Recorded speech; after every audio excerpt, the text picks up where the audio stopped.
ಯಾವುದು ನೆಟ್ಗಿಲ್ಲ. ಹೌದು ಸ್ವಾಮಿ.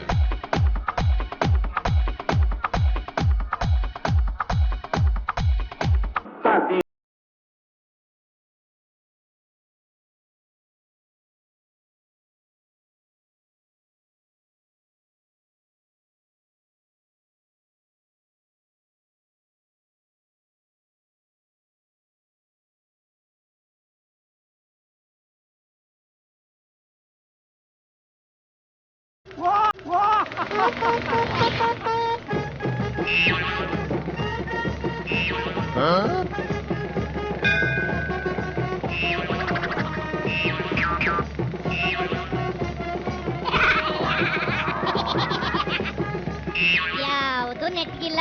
ಹೌದು ಸ್ವಾಮಿ.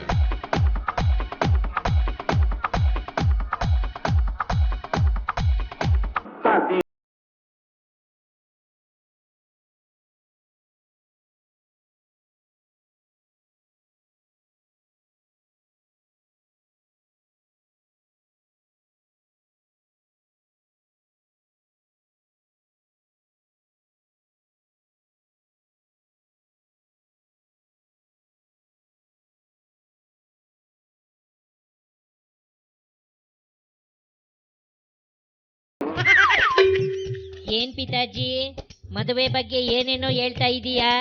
ಏನ್ ಸಮಾಚಾರ? ಹೂ ಕಣ್ಲ, ಬಹಳ ದಿನ ಆದ್ಮೇಲೆ ನನಗೂ ಮದುವೆ ಆಗ್ಬೇಕು ಅಂತ ಅನ್ನಿಸ್ತೈತೆ. ಅದಕ್ಕೆ ಹುಡುಗಿ ಹುಡ್ಕಕ್ಕೆ ಬ್ರೋಕರ್ನ ಕರೆಯಲ್ಲ. ಪಿತಾಜಿ, ಮದುವೆ ಅಂದ ತಕ್ಷಣ ನೆನಪಾಯ್ತು, ತುಮಕೂರಲ್ಲಿ ಮದುವೆ ಆಗಕ್ಕೆ ಎಲ್ಲ ರೆಡಿ ಆಗೈತೆ. ಇನ್ನೇನು ತಾಳಿ ಕಟ್ಟಬೇಕು ಅನ್ನೋ ಟೈಮಲ್ಲಿ ಹುಡುಗಿ ಜೋಟು. ಅಯ್ಯೋ ಶಿವನೇ, ಲೇಯ್ ಗಂಡ್ ಯಾರಲ್ಲ ಕರಿಲಾದ ನೋಡಣ.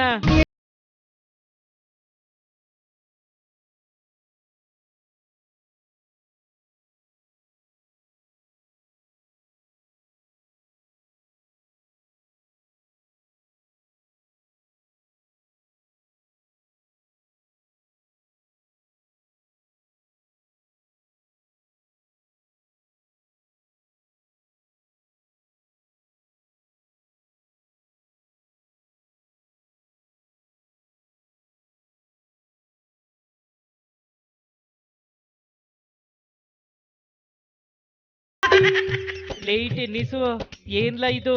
ಪಾಪ ಕಂಡ್ಲ, ಏನಾದ್ರೂ ಮಾತಾಡ್ಸಲ ಕೇಳನ. ಲೋ ಅಪ್ಪ, ಬಾರೋ ಇಲ್ಲಿ. ಏನಾಯ್ತು ಮದುವೆಲಿ ಸ್ವಲ್ಪ ಹೇಳೋ. ಸರ್, ಅದು ನಮ್ಮ ಚಿಕ್ಕಪ್ಪನ ಮಗನೇ ತೋರಿಸಿದ್ದು. ಅವ್ರ ಪರಿಚಯ, ಹುಡುಗಿಯವರಮ್ಮ ಪರಿಚಯ ಅಂತೇಳಿ ತೋರಿಸಿದ್ರು. ಅವರು ನಮ್ಮಪ್ಪ, ನಮ್ಮಮ್ಮ, ನಮ್ಮ ಅಕ್ಕವರೆಲ್ಲ ನೋಡಿದರು. ಅವರು ಎಲ್ಲ ಒಪ್ಕೊಂಡಿದ್ರು. ಅವರು ನಮಗೆ ಖರ್ಚಿಗೆ ದುಡ್ಡಿಲ್ಲ, ನಮ್ಮ ಮದುವೆ ಮಾಡೋಕ್ಕೆ ದುಡ್ಡಿಲ್ಲ ಅಂತೇಳಿ 1 ಲಕ್ಷ ದುಡ್ಡು ಕೇಳಿದ್ರು. ಸರಿ ಆಯಿತು ಅಂತ ಕೊಡ್ತೀವಿ ಅಂತ ಒಪ್ಕೊಂಡಿದ್ವಿ. ಕೊಟ್ವಿ. ತಿರ್ಗಾ ಅವರು ನಮ್ಗೆ ದುಡ್ಡು ಬೇಕು, ಸಾಲಲ್ಲ ದುಡ್ಡು ಅಂತ ಒಂದು 40,000 ಕೇಳಿದ್ರು. ತಿರ್ಗಾ ಅದು ಕೊಟ್ವಿ. ತಿರ್ಗಾ ಬಟ್ಟೆ ಬೇಕು, ಅದು ಬೇಕು, ಇದು ಬೇಕು ಅಂತೆಲ್ಲ ಅದು ತೆಗೆಸ್ಕೊಂಡ್ರು. ಟೋಟಲ್ ಒಂದು 2 ಲಕ್ಷ ದುಡ್ಡು ಅವ್ರಿಗೆ ಸೇರಿದೆ ಸರ್. ಅದು ಇಲ್ಲಿ ಊಟದ ಖರ್ಚು ಎಲ್ಲ, ಮದುವೆ ಖರ್ಚು ಎಲ್ಲ ನಾವೇ ಮಾಡಿದ್ದೀವಿ. ಎಲ್ಲ ನಿನ್ನೆ ಹುಡುಗಿ ಕರ್ಕೊಂಡು ಬಂದಿದ್ದಾರೆ ಇಲ್ಲಿಗೆ. ಊಟನೂ ಮಾಡಿದ್ದಾರೆ, ಇಲ್ಲಿ ಊಟದ ವ್ಯವಸ್ಥೆ ಮಾಡಿತ್ತ. ಅಲ್ಲಿ ಇವ್ರು ನೈಟ್ ಇದ್ದರು. ಬೆಳಗಿನ ಜಾವ ಇವರು ಎದ್ದು ಈಗ ಹುಡುಗಿ ಇಲ್ಲ ಇಲ್ಲಿ ಅಂತೇಳಿ ನಮಗೆ ಕರೆದ್ಬಿಟ್ಟು ಹೇಳ್ತಾ ಇದ್ದಾರೆ ಸರ್. ಎಲ್ಲ ಒಂದು 4 ರಿಂದ 5 ಲಕ್ಷ ಖರ್ಚು ಬಂದಿದೆ ಸರ್. ಲೋ ಅಪ್ಪ, ದುಡ್ಡು ಕಳ್ಕೊಂಡು ಮರುವಾದೆ ಕಳ್ಕೊಂಡು ಬೇಜಾರಾಗ್ತಿಲ್ವಾ ನಿನಗೆ? ಬೇಜಾರಾಗ್ತಾ ಇದೆ ಸರ್, ಏನು ಮಾಡೋದು? ಈ ಥರ ಮಾಡಿದ್ರೆ ಬೇಜಾರಾಗುತ್ತೆ ಸರ್, ಏನು ಮಾಡೋಣ? ಅಯ್ಯೋ ಭಗವಂತ, ಲೇಯ್ ಅದು ಮಾತಾಡೋದ್ ಕೇಳಿದ್ರೆ ಅಯ್ಯೋ ಅಂತ ಅನ್ನಿಸ್ತೈತೆ. ಪಿತಾಜಿ, ಆಮೇಲೆ ಏನಾಗೈತೆ ಗೊತ್ತಾ? ಹುಡುಗಿ ತಾಯಿಗೆ ಹುಡುಗನ ಕಡೆಯವರು 2 ಬಿಟ್ಟು ಕಾಕಿಗಳ ಹತ್ರ ಕರ್ಕೊಂಡು ಹೋಗಿದ್ದಾರೆ. ಇಲ್ಲಿ ನೋಡು.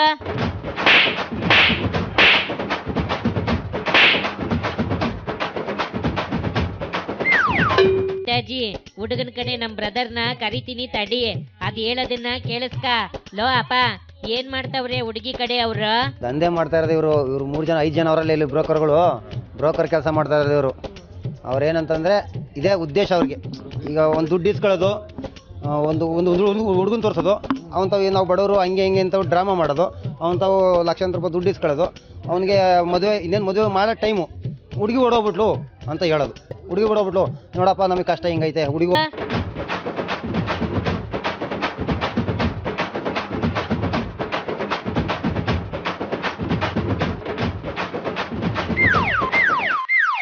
ಟೆನ್ನಿಸು ಸಾಕು ನಡೆಯಲ್ಲ. ಯಾಕೋ ನಾನು ಎದ್ದು ಬಂದು ಗಳಿಗೆ ಚೆನ್ನಾಗಿಲ್ಲ ಅಂತ ಅನ್ನಿಸ್ತೈತೆ. ಇವತ್ತು ಜಾಸ್ತಿ ಏನು ನೋಡೋದು ಕೇಳೋದು ಬೇಡ. ನೆಮ್ಮದಿಯಾಗಿ ಮನೆಗೆ ಹೋಗಿ ಮುದ್ದೆ ತಿಂದು ನಿದ್ದೆ ಮಾಡಿ ನಾಳೆ ಎದ್ದು ಬಂದು ಮಿಕ್ಕಿದ್ದ ನೋಡೋಣ. ಇವಾಗ ಬಾರ್ಲಾ, ಎತ್ತಲ್ಲ ನಿನ್ ಗಾಡಿನ.